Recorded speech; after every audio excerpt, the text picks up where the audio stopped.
প্রিয় শিক্ষার্থীরা, কেমন আছো সবাই? আজকে আমরা কিছু শুদ্ধ বানানের উপায় নিয়ে আলোচনা করব। আমাদের মধ্যে একটা বড় বিভ্রান্তি আছে, কোথায় হ্রস্ব ইকার হবে আর কোথায় দীর্ঘ ইকার হবে। এই বিভ্রান্তিটা নিয়ে আমরা অনেক সময় ফটকায় পড়ে যাই। যেমনটা আমরা দীর্ঘদিন ধরে হয়তো এভাবে দেখেছি, কোথাও বাড়ি বানানটা এভাবে, আবার কোথাও এভাবে। অনেক চেনা জানা শব্দ, সোনালি বানানটা এভাবে দেখে অভ্যস্ত, আবার এখন কোথাও এভাবে দেখি। এখন এই বিভ্রান্তি দূর করার উপায় কি? কোনটা ঠিক, হ্রস্ব ইকার না দীর্ঘ ইকার? আবার এখন এত বেশি হ্রস্ব ইকারের ব্যবহার আমরা দেখছি, যেটা আগে লক্ষ্য করিনি। এর আগে আমার এক ছাত্র আমাকে বলেই ফেললো, স্যার দীর্ঘ ইকার বোধহয় উঠে গেছে, দীর্ঘ ইকার তো আর দেখি না। আসলে কি তাই? না, দীর্ঘ ইকার ব্যবহার দীর্ঘ ইকারের জায়গাতে আছে, হ্রস্ব ইকারের ব্যবহার হ্রস্ব ইকারের জায়গাতে আছে।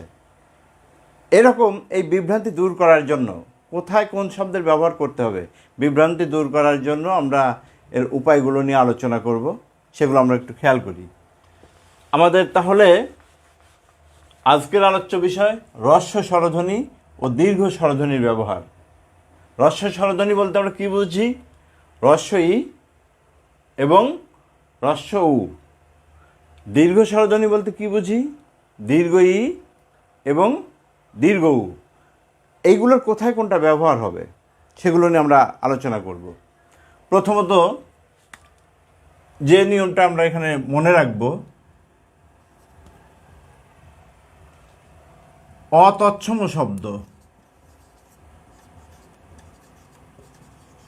অতৎসম শব্দে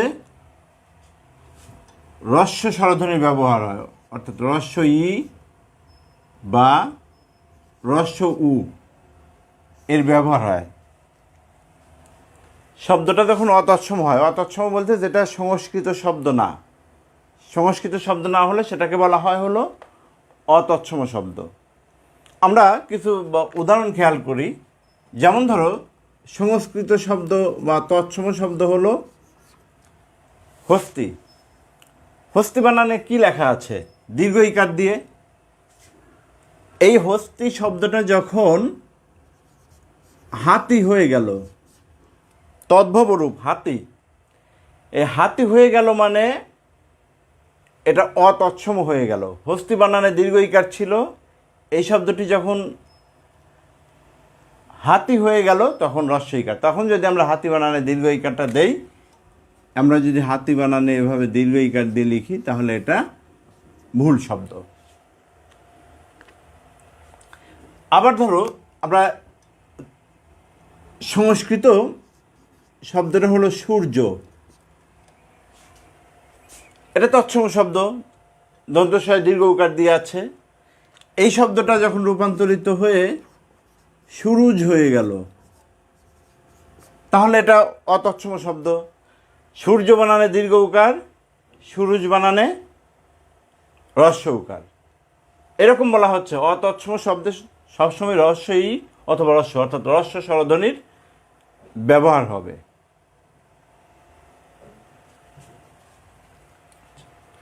এখন আরেকটা বিষয় আছে, হলো তৎসম শব্দের ক্ষেত্রে যেটা আমরা খেয়াল করি, যে সংস্কৃত শব্দে কিছু শব্দ ছিল যেগুলো হয়তো হ্রস্ব ইকার দীর্ঘ ইকার দুইটারই ব্যবহার ছিল। এই জাতীয় শব্দের ক্ষেত্রে, এই যে আমরা একটু আগে লিখেছিলাম বাড়ি, বাটি থেকে বাড়ি, সেই ক্ষেত্রে আসলে কি? সেক্ষেত্রে আমাদের শুধু হ্রস্ব স্বরধ্বনির ব্যবহার করতে হবে। যেমন আমরা বললাম বাড়ি, এটা আমরা, তারপরে শাড়ি, এই শব্দগুলো যখন লিখব তখন অবশ্যই হ্রস্ব ইকার দিয়ে লিখব। বাড়ি, শাড়ি, গাড়ি, এই শব্দগুলো দীর্ঘ ইকার দিয়ে লিখব না। তবে সতর্কতা, নারী বানানটা কিন্তু এখনও দীর্ঘ ইকার, এটা ভিন্ন নিয়মের। এখানে আমরা আবার হ্রস্ব ইকার দিয়ে ব্যবহার করব না।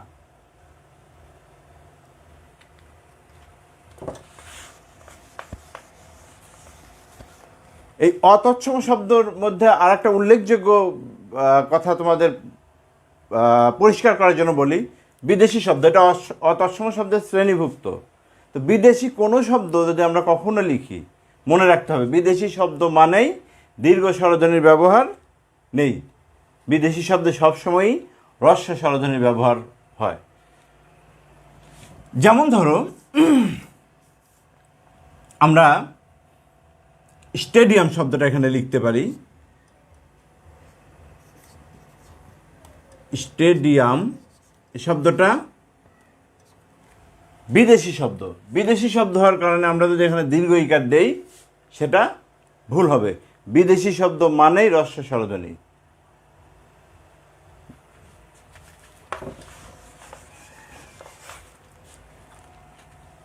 তারপরে আরেকটি নিয়ম আমরা এখানে আলোচনা করব।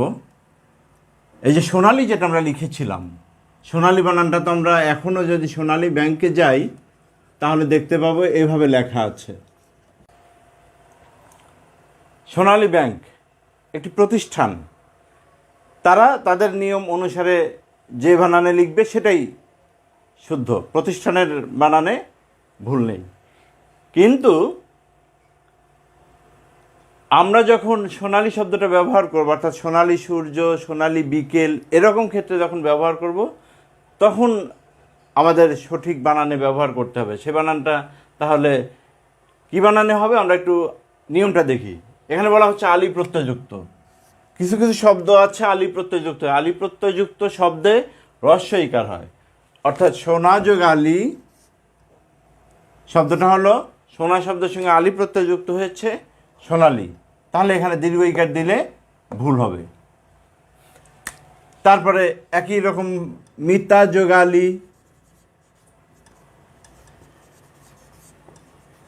সমান মিতালি। এইভাবে আলি প্রত্যয়যুক্ত যে শব্দগুলো আমরা পাবো হ্রস্বইকার দিয়ে লিখব। চৈতালি, বর্ণালী, এগুলো।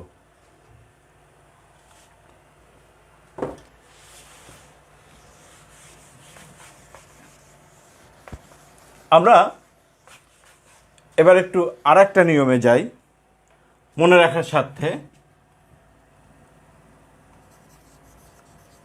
ভাষা বা জাতির নাম, ভাষা বা জাতির নামের শেষে হ্রস্ব ইকার হয়।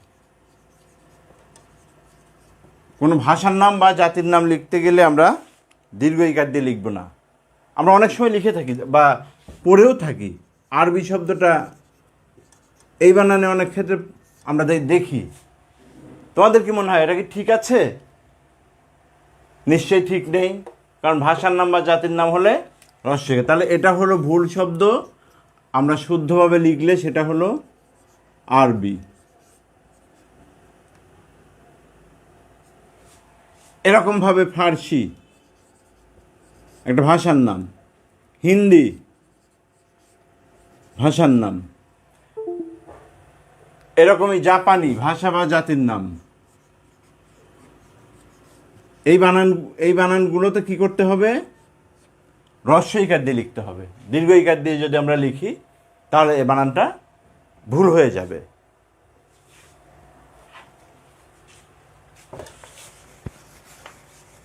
বোঝা যাচ্ছে কি শিক্ষার্থীরা? আমরা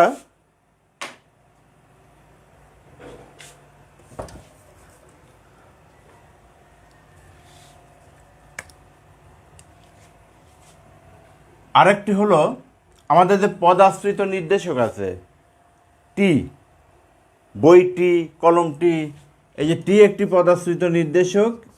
এই পদাশ্রিত নির্দেশকটি আমরা যখন শব্দের শেষে যুক্ত করব তখন এভাবে হ্রস্ব ইকার দিয়ে লিখতে হবে। বইটি, কলমটি, এভাবে লিখব। এবারে আমরা আর একটা আলোচনা করি। অনেক ক্ষেত্রে আমরা দেখি প্রতিযোগী বানান।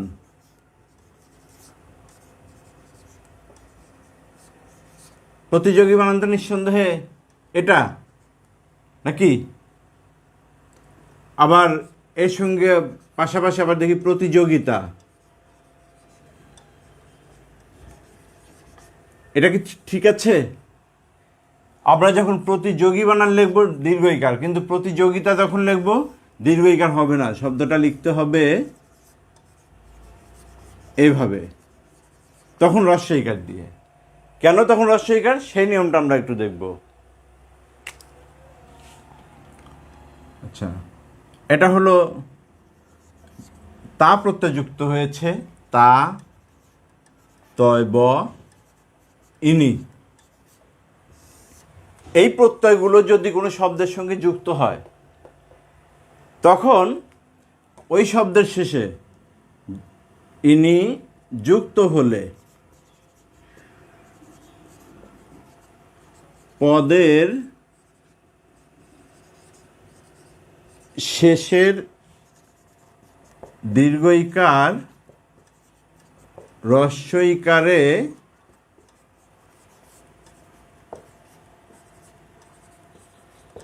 পরিণত হয়। এখানে কয়েকটি প্রত্যয়, প্রত্যয় মানে শব্দের শেষে বসে, তা, তয়, ব, ইনি। এই প্রত্যয়গুলো যখন যুক্ত হচ্ছে তখন পদের শেষে যে দীর্ঘইকারটা থাকে সেটা হ্রস্বইকার হয়ে যায়। যেমনটা এখানে আমরা দেখেছিলাম প্রতিযোগী বানানে দীর্ঘইকার। তাহলে প্রতিযোগী যখন লিখছি পদের শেষে আছে প্রতিযোগী, দীর্ঘইকার। এর সঙ্গে যখন আমরা তা যুক্ত করছি শব্দটা হয়ে যাচ্ছে প্রতিযোগিতা। এই যে বলা হলো পদের শেষের দীর্ঘইকার হ্রস্বইকারে পরিণত হয়, অর্থাৎ প্রতিযোগী বানানের শেষে যে দীর্ঘইকারটা ছিল এই দীর্ঘইকারটা হ্রস্বইকারে পরিণত হয়ে শব্দটা হয়ে গেল প্রতিযোগিতা। তাহলে এইরকম করে আমরা লিখব সহযোগিতা। সহযোগী বানান যখন লিখব দীর্ঘইকার, আবার সহযোগিতা যখন লিখব হ্রস্বইকার। উপযোগী যখন লিখব দীর্ঘইকার, তা প্রত্যয় যুক্ত হয়ে যখন উপযোগিতা হয়ে গেল তখন এটা হ্রস্বইকার। অন্য উদাহরণগুলো একটু দিয়ে দেই।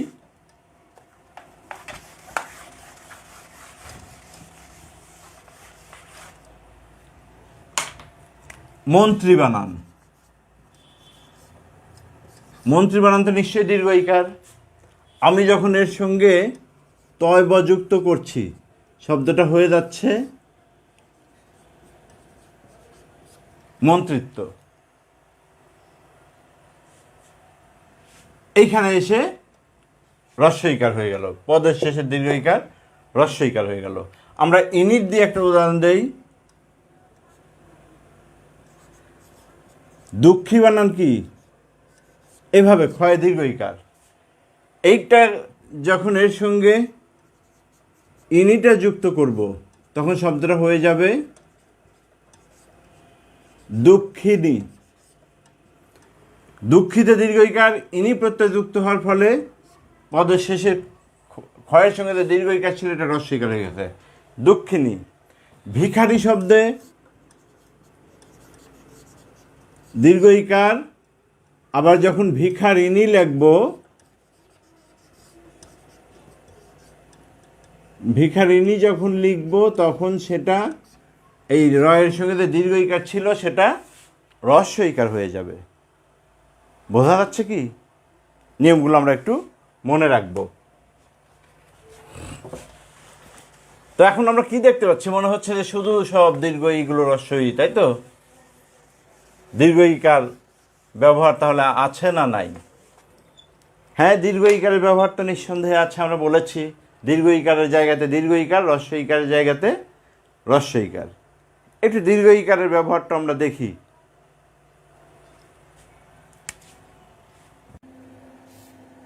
অনেক শব্দ আছে, আমরা যেমন নারী লিখেছিলাম, শুরুতে বলেছিলাম যে নারী বানানে আবার তোমরা দীর্ঘইকার ব্যবহার করবে, হ্রস্বইকার ব্যবহার করবে না। কেন করবে সেই নিয়মটা আমরা দেখি। দীর্ঘই, ইনি, বিনি, মতি, ময়ি, ইয়সি, এই যে সব এগুলো প্রত্যয়, এই প্রত্যয়গুলো যুক্ত হয়ে যখন স্ত্রীবাচক শব্দ গঠন করে, স্ত্রীবাচক শব্দ গঠন করলে দীর্ঘ ইকার হয়। যেমন ধরে যে ছাত্র পুরুষবাচক শব্দ, এর সঙ্গে যখন ই যুক্ত হয়ে স্ত্রীবাচক শব্দ হলো ছাত্রী, তাহলে ছাত্রী বানানে যদি কেউ হ্রস্ব ইকার দিয়ে লেখে সেটা ভুল হবে। তেমনি নর পুরুষবাচক শব্দ, নর থেকে হয়েছে নারী, তাহলে নারী বানানে ই প্রত্যয় যুক্ত হয়েছে, নারী বানানে কেউ হ্রস্ব ইকার দিয়ে লিখলে ভুল হবে। এরকম ইনি, আমরা একটু আগে একটা ইনির উদাহরণ দেখিয়েছিলাম, ভিখারিণী, তাহলে ভিখারিণী শব্দ আমরা যেটা দেখিয়েছিলাম যে তখন দেখিয়েছিলাম হ্রস্ব ইকারটা রিতে আসে কিভাবে। এখন এর সঙ্গে আমরা একটু ভিন্ন জিনিস দেখাবো। এখন হলো নয়ের সঙ্গে দীর্ঘ ইকার, অর্থাৎ এইটা যখন স্ত্রীবাচক শব্দ হয়ে গেল ইনি প্রত্যয় যোগে, তখন এরকম দীর্ঘ ইকারের ব্যবহারটা নয়ের সঙ্গে থেকে যাচ্ছে। আর আগের নিয়ম অনুসারে রয়ের সঙ্গে যে দীর্ঘ ইকার ছিল সেটা হ্রস্ব ইকার হয়ে গেছে। তেমনইভাবে বিনি, আমরা যদি এভাবে লিখি মায়াবিনী, যদি বিনি দিয়ে কোনো স্ত্রীবাচক শব্দ গঠন করি তখন দীর্ঘ ইকার। মতি, এভাবে যদি আমরা লিখি বুদ্ধিমতী, তাহলে দীর্ঘ ইকার, অর্থাৎ বুদ্ধিমতীতে যদি আমরা হ্রস্ব ইকার দেই ভুল হবে। ময়ি, মমতাময়ী, মমতাময়ী দীর্ঘ ইকার। ইয়সি দিয়ে মহিয়সী, গরিয়সী, এগুলো যদি আমরা লিখি মহিয়সী, এই বানানগুলোতে দীর্ঘ ইকার দিয়ে লিখতে হবে। তাহলে আমরা দীর্ঘ ইকারের একটা ব্যাপার পেলাম। এর পাশাপাশি আর একটা নিয়ম আমরা দেখি যে দীর্ঘ ইকার কি শুধু এখানে এসে থেমে গেল, না আরও আছে, আরও অনেক জায়গাতেই আছে, আমরা কিছু ক্ষেত্রে আলোচনা করছি। যেমন ধরো সন্ধিতে কিছু শব্দ আছে, ইচ্ছা, ইস, এই শব্দগুলো তোমরা নিশ্চয়ই অনেক সময় সন্ধিতে ব্যবহার করা দেখেছ। এইগুলো দিয়ে যখন গঠিত হবে, ইচ্ছা বানানে দীর্ঘ ই, ইস বানানে দীর্ঘ ই। বিশেষ করে আমাদের বহুল প্রচলিত, বছরে যদি 3টা করে পরীক্ষা দিই, আমরা একাদশ শ্রেণী মানে 10 বছর ধরে 30টা কমপক্ষে পরীক্ষা দিয়েছি, তাহলে সেই পরীক্ষা বানান কি হ্রস্ব ইকার না দীর্ঘ ইকার? এভাবে লিখলে হবে নাকি এইটা? তোমাদের কাছে কোনটা ঠিক মনে হয়? আমি তো পরীক্ষা শব্দটা বিভিন্ন পরীক্ষার্থীর বিভিন্ন রকম দেখি, বিভিন্ন শিক্ষার্থীর ভিন্ন ভিন্ন বানানে দেখি। কেউ দেখি এভাবে লেখে, কেউ দেখি এভাবে লেখে, অথচ বছরে কয়েকটা করে পরীক্ষা আমরা দিয়েই যাচ্ছি। সঠিক বানানটা চর্চা আমরা করব বা মনে রাখবো। পরীক্ষা বানানটা যদি কেউ এভাবে লেখে তাহলে সেটা ভুল, এই বানানে লিখতে হবে। আমরা অনেক জায়গাতে হ্রস্ব ইকার দেখে পরীক্ষাতে দিয়ে দিলাম, তা কিন্তু হবে না। কেন হবে না? আমরা এই যে সন্ধিতে আমরা বলেছি ইচ্ছা বা ইসের কথা, যেমন সন্ধিতে ইচ্ছা শব্দ থেকে যে শব্দগুলো গঠিত হয়েছে, পরি যোগ ইচ্ছা, তার মানে ইচ্ছা বানানে দীর্ঘ ইকার, পরীক্ষা বানানে দীর্ঘ ইকার।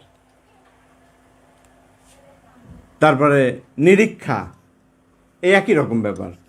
ইচ্ছা যখনই থাকবে তখন আমরা দীর্ঘ ইকার লিখব। পরীক্ষা, নিরীক্ষা, সমীক্ষা ইত্যাদি এরকম।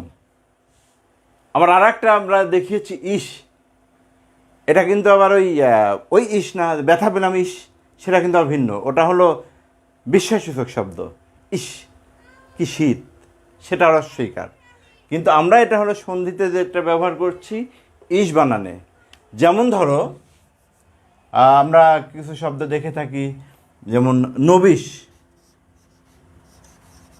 নব যোগ দীর্ঘ ই দিয়ে লিখলে ইস, তাহলে নবিশ বানানে ইস বানানে যেহেতু দীর্ঘ ইকার আছে, নবিশ, নবিশ বানানে দীর্ঘ ইকারটা হবে।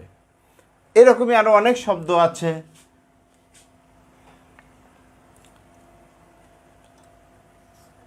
গিরিশ,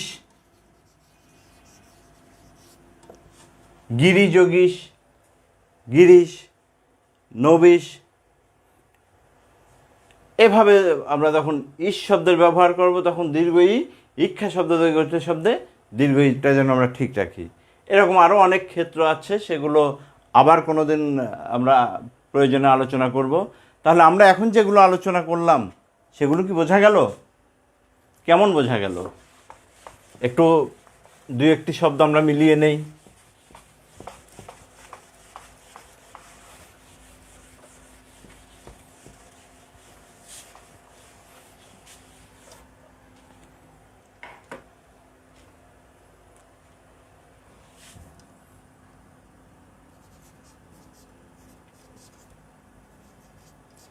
ইটালি শব্দটা তো বোধহয় বানান আমি ঠিক লিখলাম, তাই না? রস্বই টয়াকার লয় দীর্ঘ ইকার, ঠিক আছে তো? ঠিক নেই। কেন ঠিক নেই? এটা একটা বিদেশি শব্দ। বিদেশি শব্দ হলে রস্ব ইকার দিয়ে লিখতে হবে। নিয়মটা মনে আছে তো? বিদেশি শব্দে দীর্ঘ ই ধ্বনির ব্যবহার হয় না, তার মানে ইটালি বানানে রস্বই। এভাবে আমরা আরও দু একটি উদাহরণ একটু খেয়াল করি। আমরা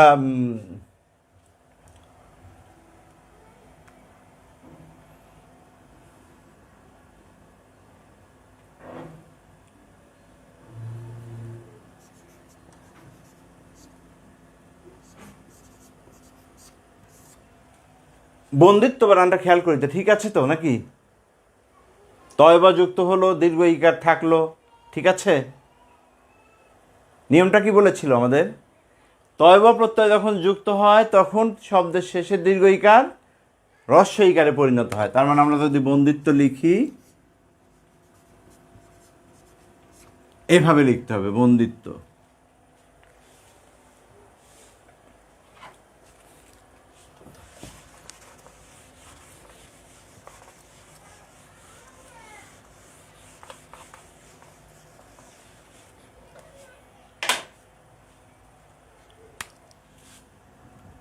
আর পরীক্ষা বানান তো নিঃসন্দেহে আমরা ঠিকই লিখলাম নাকি?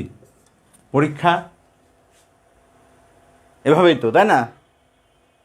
ও, একটু আগে আমরা আসলে নিয়মটা আলোচনা করেছিলাম কি, ইক্ষাযুক্ত শব্দে কখনো রস্ব ইকার হয় না, অর্থাৎ পরীক্ষা বানানটা আমরা এভাবে লিখব। যা হোক, আমরা নিয়মগুলো নিয়ে আলোচনা করলাম, আশা করছি তোমরা বুঝেছ। এখন একটু বাড়ির কাজ। বাড়ির কাজটা হলো আমরা যে নিয়মগুলো আলোচনা করেছি একটু সেই নিয়মগুলো থেকে অনুশীলন করা। প্রথমত আমাদের নিয়মগুলো মনে রাখা, এটা হলো আমরা শব্দ শুদ্ধি কিভাবে করব, কোথায় রস্ব ইকার বিভ্রান্ত দূর করার জন্য আর কোথায় দীর্ঘ ইকারের বিভ্রান্তি দূর করার জন্য আমরা কি বানানে লিখব, সেগুলো একটু আমরা মনে রাখবো আমরা যেমনটা বলেছি। তাহলে আমাদের কাজটা হলো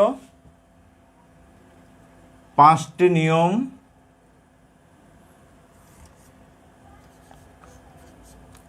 রস্বই দীর্ঘ ই রস্বৌ দীর্ঘ, অর্থাৎ রস্ব স্বরধ্বনি বা দীর্ঘ স্বরধ্বনি ব্যবহারের